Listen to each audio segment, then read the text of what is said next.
Bueno, la ciencia es el conocimiento de todo lo que nos rodea, ¿no? Hay gente que piensa que la ciencia es dogma y sin embargo no lo es. Y para muestra basta un botón. En el año 60 más o menos, 60, sí, en el 60, hubo un investigador que fue el que descubrió la doble hélice del DNA, que lo descubrieron Watson y Crick, no sé si os suena, Watson y Crick. Pues Crick postuló lo que él llamó el dogma central de la biología molecular. Y este dogma era que el DNA hace RNA, que es el RNA, el ácido ribonucleico, que es el RNA mensajero. O sea, la información que está en el DNA se transmite al RNA mensajero y desde el RNA mensajero se traduce a las proteínas. Y este era el dogma. DNA hace RNA y este hace proteínas. Pues bien, en el año 70 hubo unos investigadores que encontraron una enzima, una proteína, que era capaz de sintetizar DNA a partir de RNA, es decir, inversión del dogma, reversión del dogma. En principio tuvieron muchos problemas porque la comunidad científica pensaba que no era cierto, que no era posible. Sin embargo, posteriormente pues, se demostró que sí, que era posible. Algo que se pensaba que era un dogma, pues no lo era. Entonces yo, en fin, cuando he dado clase en la universidad, que he dado 23 años de clase de genética molecular precisamente en la Facultad de Químicas de la Universidad Complutense, pues yo siempre decía a los estudiantes, es que en ciencia no hay dogmas. Uno hace experimentos, uno obtiene resultados, uno interpreta esos resultados del modo más preciso posible, pero puede venir dentro de un año, de 2 o de 10, alguien que encuentre algo que contradice los resultados que tú has encontrado, que tú has interpretado. Los resultados están ahí, pero las interpretaciones pueden ser más o menos correctas. Hombre, normalmente lo que tratamos es que los resultados de nuestras investigaciones y nuestras conclusiones sean lo más correctas posibles. En la experimentación normal no hay que ser dogmático, hay que ser también humilde y bueno, tomarse los resultados y las conclusiones de los resultados con cierto cuidado, ¿no?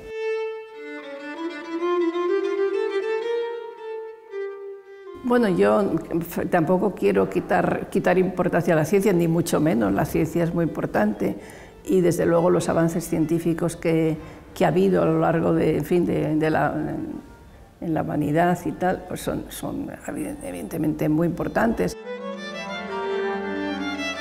Son normalmente ciencia básica, conocimientos básicos que después derivan en aplicaciones de esta ciencia. Por eso cuando se habla de ciencia básica y ciencia aplicada, y cuando se habla hay que hacer ciencia aplicada, pero es que claro, hay que hacer primero ciencia básica para poder aplicar los resultados de esta ciencia básica, ¿eh? O sea, esto es muy importante.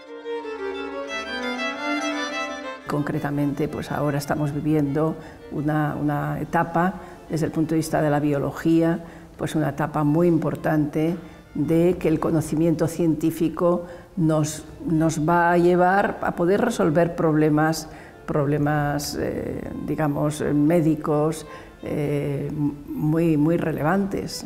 Todo este conocimiento del genoma humano, de qué mutaciones en qué genes producen qué enfermedades, pues esto va a ser clave para poder tratar las enfermedades de un modo más preciso, más adecuado en cada caso. Todos los descubrimientos que se fueron haciendo a lo largo de la segunda mitad del siglo pasado, pues con la culminación de la secuenciación del genoma humano y de otros genomas, pues ha derivado hacia poder, bueno, pues poder estudiar enfermedades, bueno, diagnosticar enfermedades, prevenir enfermedades y eventualmente curar enfermedades.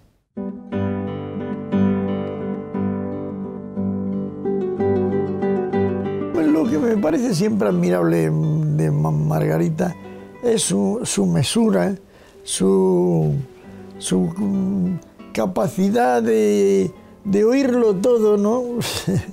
sin alterarse, incluso cuando las cosas le puedan resultar más disonantes. Su buen talante, su sencillez, su modestia, porque realmente pues, es una mujer de un relieve y de un prestigio, digamos, generalizado y conocido en todo el mundo, y en cambio, pues, parece que va por la vida sin quererse hacer notar demasiado, ¿no? En la academia realmente es porque uno piensa muchas veces cuando entran académicos que pertenecen a otros ámbitos, que, bueno, que es una manera de honrar su excelencia, pero que por otra parte, pues no van a dar demasiado juego en las tareas propias de la academia. Pero Margarita sí, Margarita no falta tampoco a la academia, es una académica fiel, ha desempeñado cargos y ahora mismo es la censora de la academia y forma parte de comisiones fundamentales de la academia en las que se hace oír también sin alardes y sin imposiciones, sino sencillamente sus consejos en determinados momentos, su opinión sobre un determinado asunto suele ser expresado mesuradamente y generalmente aceptado. Yo creo que ella es una lección constante de todas esas cosas que la vida, de serenidad, de amabilidad, de saber estar. Y eso pues siempre ayuda mucho. Uno aprende a saber estar si está con gentes que saben estar.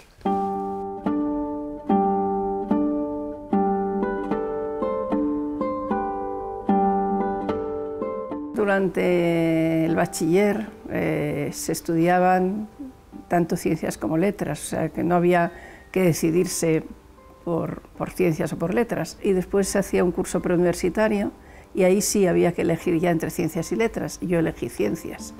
Cuando acabé el preuniversitario, pues no tenía claro qué carrera seguir. Vamos, me parecía que me gustaría tanto las ciencias químicas como la medicina. Quizá lo de la medicina motivado porque mi padre era médico. Yo vivía en Gijón y en aquella época no había Facultad de Medicina en Oviedo, que era la universidad más cercana a Gijón.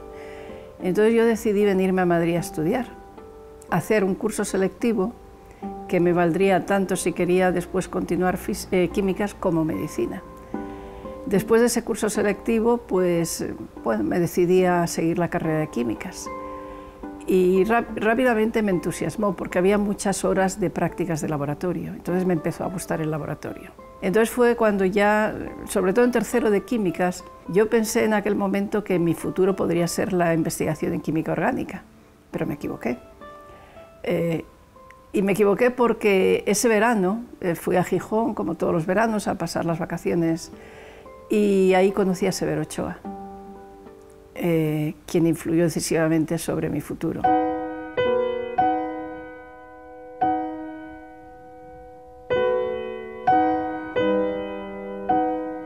Severo Ochoa primero me aconsejó, pues si piensas que te gusta la bioquímica, pues haz la tesis doctoral en un buen laboratorio, que eso es muy importante, hacer una buena tesis doctoral. Y después vente a Nueva York conmigo, hacer una fase postdoctoral y aprender biología molecular. Y con Severo Ochoa aprendí pues, muchas cosas. Aprendí el rigor experimental. Él era una persona muy rigurosa en su trabajo, muy escrupulosa.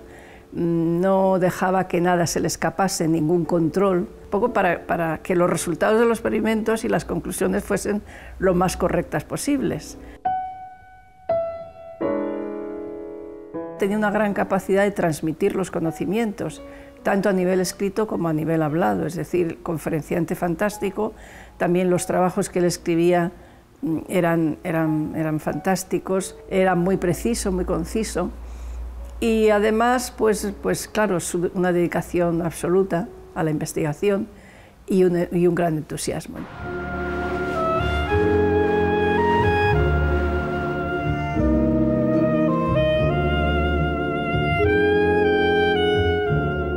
Yo y mi marido, Eladio Viñuela, nos casamos antes de ir a Estados Unidos y fuimos los dos al laboratorio de Severo Ochoa. Entonces, claro, llegar a Nueva York con las posibilidades que había, la cantidad de grupos de investigación que había, conferencias, seminarios, conocer a gente.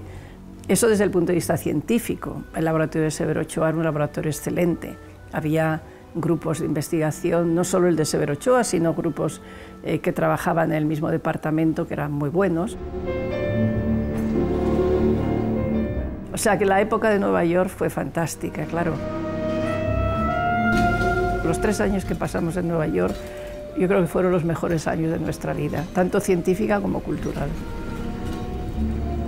Después de 3 años pensamos, bueno, nos gustaría volver a España. Pues a tratar de desarrollar la biología molecular y enseñar la biología molecular que habíamos aprendido con Severo Ochoa. Sabíamos que iba a ser difícil, sabíamos que España no había, en ese momento no había biología molecular, era un desierto científico. No había, en el año 67, que cuando nosotros volvimos, no había financiación para hacer investigación. Nosotros tuvimos que traer una ayuda americana para poder investigar en España. Afortunadamente, con el apoyo de Ochoa, pues nos dieron esa ayuda americana durante 5 años o 6 años y ahí pudimos empezar nuestro trabajo en España.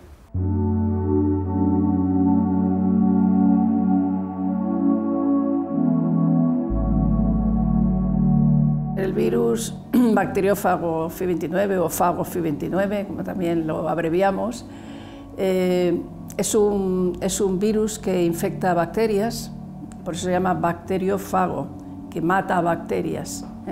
Infecta a una bacteria que se llama Bacillus subtilis y cuando infecta a la bacteria inyecta a su DNA dentro de la bacteria, es decir, el resto del fago se queda fuera y solo inyecta el DNA. Entonces el DNA cuando entra en la bacteria se empieza a transcribir, es decir, el DNA hace RNA mensajero, el primer proceso de la transferencia de información genética, y este RNA mensajero hace proteínas, y estas proteínas son las que inician la duplicación del material genético, es decir, la replicación, para hacer nuevas copias del material genético, del DNA.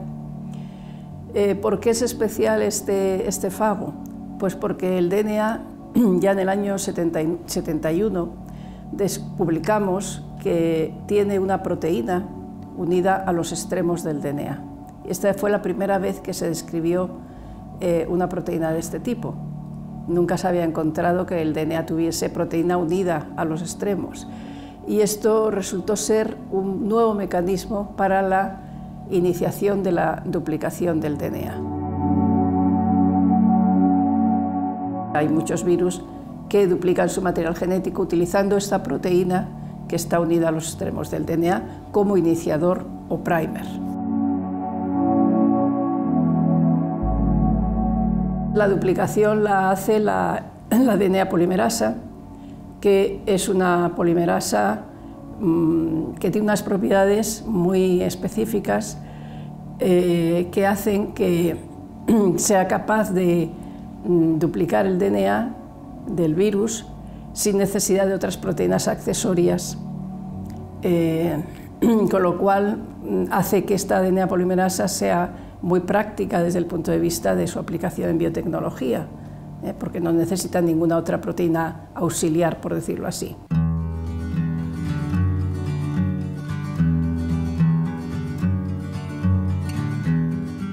Fue ya durante la tesis doctoral, a los pocos años, en 1984, cuando descubrimos la DNA polimerasa FI29. Este es un enzima que no era una polimerasa más, sino que es una polimerasa única, no existe otra con las propiedades que tiene, y por ello se ha patentado. Solicitamos la patente entonces y bueno, posteriormente con el tiempo ha resultado ser una de las uno de los enzimas, de las polimerasas de elección para amplificar DNA. Entonces, bueno, fue muy importante desde el punto de vista de prestigio del laboratorio, de prestigio personal, por supuesto, y de repercusión económica también, no solo en nuestro laboratorio, sino en todo el consejo. Con lo cual, bueno, pues te puedes imaginar que para alguien haciendo la tesis doctoral, eso un poco a posteriori es cuando vimos el alcance de eso, ¿no? Pero ya nosotros sabíamos que era una cosa importante. Eso motivó que yo también me quedara trabajando con Margarita durante más tiempo de lo convencional, porque sabía que habíamos encontrado un tesoro.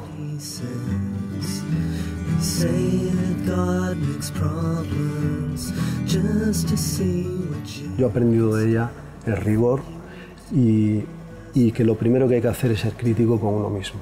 Creértelo tú, y solo cuando tú te lo crees, pues entonces lo publicas. Esto yo creo que es lo que más me ha inculcado Margarita. Yo creo que Margarita es una persona excepcional, es difícil compararla. Yo conozco muchísimos científicos a lo largo del tiempo y no encuentro en nadie que tenga las características que combina Margarita. Es decir, es muy difícil ser un científico de un calibre tan alto, de tanto prestigio, sin haberse deshumanizado en el camino. ¿Por qué? Porque la ciencia es dura, la competencia es dura y es difícil, ¿no? Perder si lo has tenido, difícil mantener si lo has tenido, pues esa cercanía que quizás, no sé, puede ser más razonable que todavía tengas cuando eres joven. Entonces Margarita en ese sentido es joven en perpetuidad, ¿no? Porque sigue teniendo la misma relación con la gente, la misma cercanía, humanidad, ¿no? Pero a la vez en el laboratorio es súper estricta. Entonces hay que saber jugar esas cartas con ella.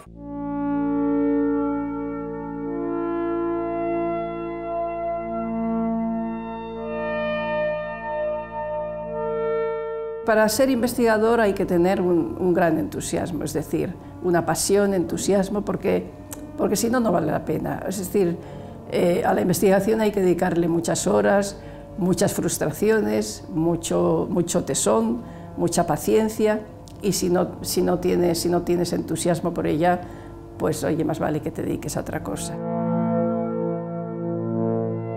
Aquí ni hay horas, ni hay fiestas, vamos, no debe haber ni horas, ni fiestas, ni fines de semana.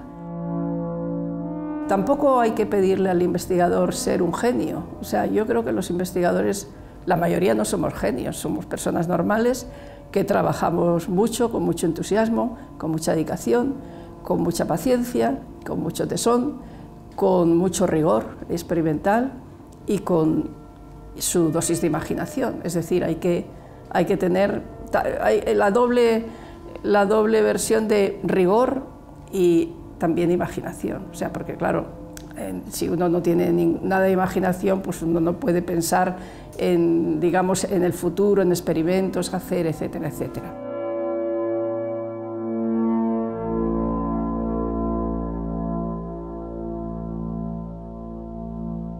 Max Delbrück, que siendo físico se dedicó a la biología, utilizó los fagos como sistemas de trabajo y fue el padre de la genética molecular y al grupo de los fagos de los años 50. Él decía, si uno no tiene las cualidades para ser un artista, ¿qué mejor cosa puede ser que ser un científico? Yo soy, por ejemplo, negada para la pintura, yo no sé pintar, y no sería incapaz, pero sin embargo puedo ser investigadora, sin ser ningún genio. Yo no soy ningún genio, soy una persona muy trabajadora, muy dedicada, que me gusta mucho lo que hago y ahí salgo adelante con mi investigación.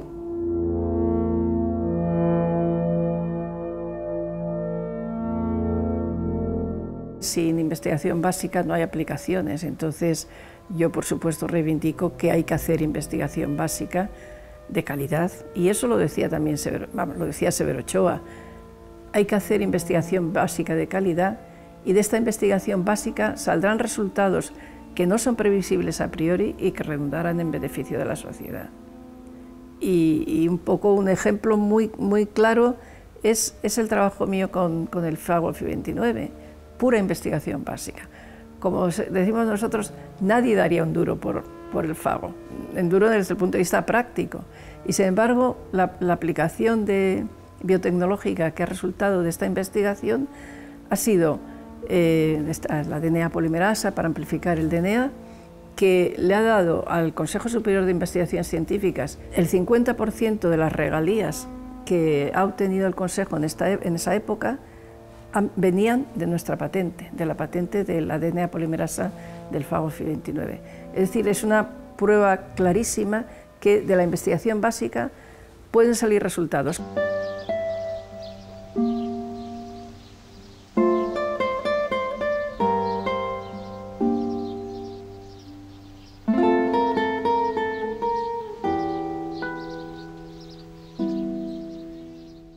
Cuando ya Eladio abandonó el tema de Fi29 y ya empezó su nuevo tema, entonces yo ya, ya independientemente con el tema de Fi29, ya pude demostrar si yo era capaz de llevar adelante la investigación. Entonces ya a partir de ese momento pues no tuve problemas. O sea, yo pasé una época mala en el sentido de que fui discriminada por el hecho de ser mujer, porque no se confiaba en las mujeres. Entonces si yo demostraba al cabo de un tiempo que yo era capaz de salir adelante, pues entonces ya se me empezó a considerar.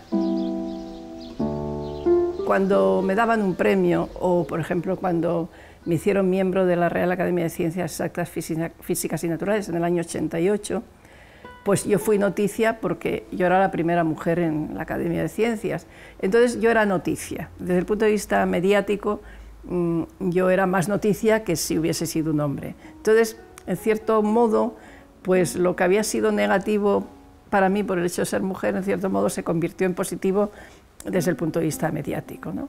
Pero yo nunca he querido cuotas para la mujer, es decir, yo creo que la mujer se tiene que ganar su puesto en la sociedad con su esfuerzo y su trabajo.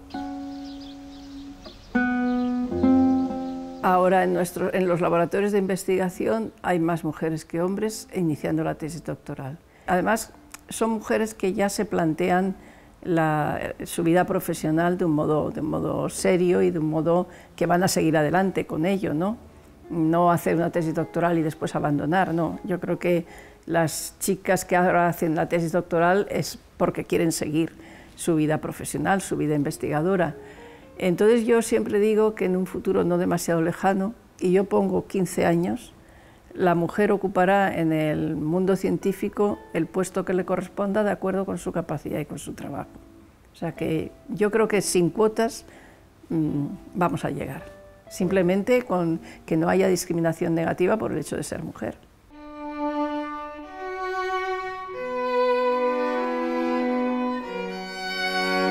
Es una persona que realmente ama la investigación como modus vivendi también, que creo que esos son los auténticos, hay toda una generación de científicos, ¿no? De esa época donde la investigación, sobre todo para una mujer, era también un modus vivendi, era un sitio donde era tratada igualitariamente, donde tenía oportunidades de ser creativa, de ser competitiva, etc. Y ahí hay muchos ejemplos y creo que Margarita es un ejemplo nacional de esto, ¿no? Cuando yo entré en el laboratorio de Margarita Sala estaba lleno de gente, no cabía más gente. Era un sitio donde bullía la actividad, había mucha gente joven, estaban todos hablando, trabajando, etc. Y eso ya me llamó la atención porque en otros grupos donde yo había entrado, en otros laboratorios, no había tal nivel de actividad. Entonces yo dije, uy, aquí las cosas se mueven, aquí hay actividad, a mí esto me parece que es atractivo. Y después hablando con ella, pues también vi que lo que más valoraba de mi interés en su grupo era qué quería hacer yo con mi vida. Si para mí la tesis doctoral era simplemente una prolongación de no saber muy bien qué hacer cuando estudias una carrera, o si yo estaba decidida a ser una científica, es decir, a tener una carrera científica, y entonces me preguntó si yo tenía intención de irme fuera de España cuando acabara mi tesis doctoral, a lo cual yo le dije que sí, que por supuesto tenía intención de irme fuera de España cuando acabara la tesis doctoral, y después también algo sobre lo que yo no había pensado, que es que realmente el trabajo experimental es un trabajo de manos, y obviamente me preguntó si a mí me gustaba trabajar con las manos, porque no es un trabajo intelectual puramente, aunque tiene un componente intelectual. Y entonces ahí le dije que sí, que a mí no me importaba arrimar el hombro y trabajar, ¿no? Yo creo que hay como 4 o 5 generaciones de científicos, muchísimos científicos que son parte del tejido de la ciencia española, que se han formado todos con Margarita Salas.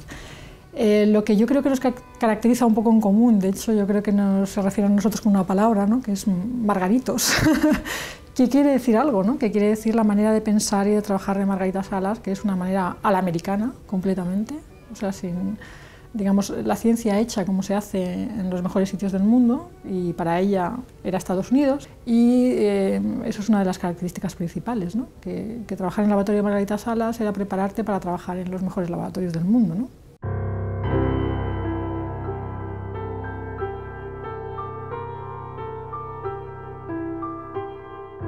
Yo creo que el gran reto científico de este siglo XXI es el cerebro, es eso, pues cuáles son las claves por las cuales se produce un pensamiento, un sentimiento, una palabra. No sé si las claves van a venir por ahí, pero por ejemplo, pues se ha comparado el genoma del ser humano y el genoma del chimpancé, para tratar de, bueno, de entender cuáles son las claves por las cuales pues, el ser humano pues, tiene palabra, piensa, etc. Y el chimpancé pues, no es capaz de hablar, etc. Sin embargo, curiosamente, la diferencia entre el ser humano y el chimpancé a nivel de genoma es de tan solo el 1%. Es decir, somos 99% idénticos a los chimpancés, que ya es...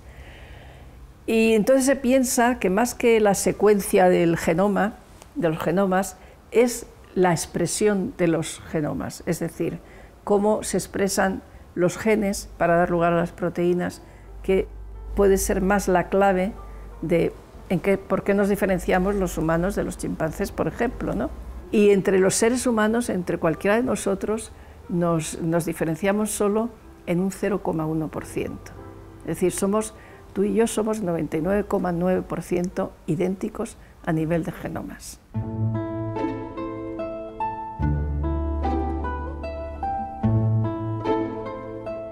Hay una persona, hay una científica que es un poco mi héroe, mi ídolo, que es Rita Levi-Montalcini, que va a cumplir, en abril, va a cumplir 103 años.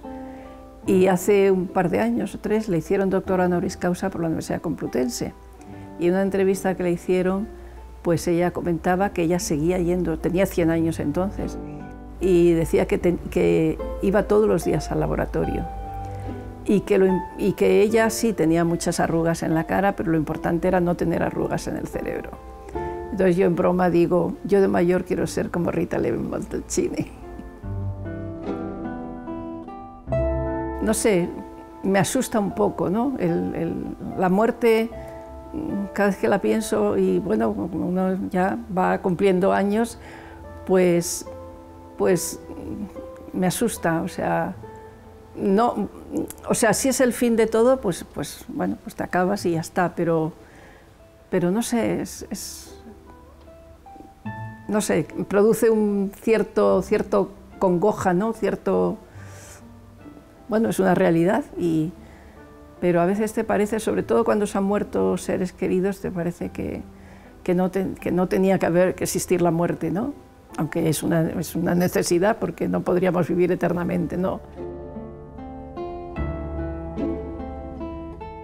La virtud que más admiro es la honestidad en las personas. Entonces yo creo que he sido una persona honesta y creo que me gustaría ser recordada por mi honestidad.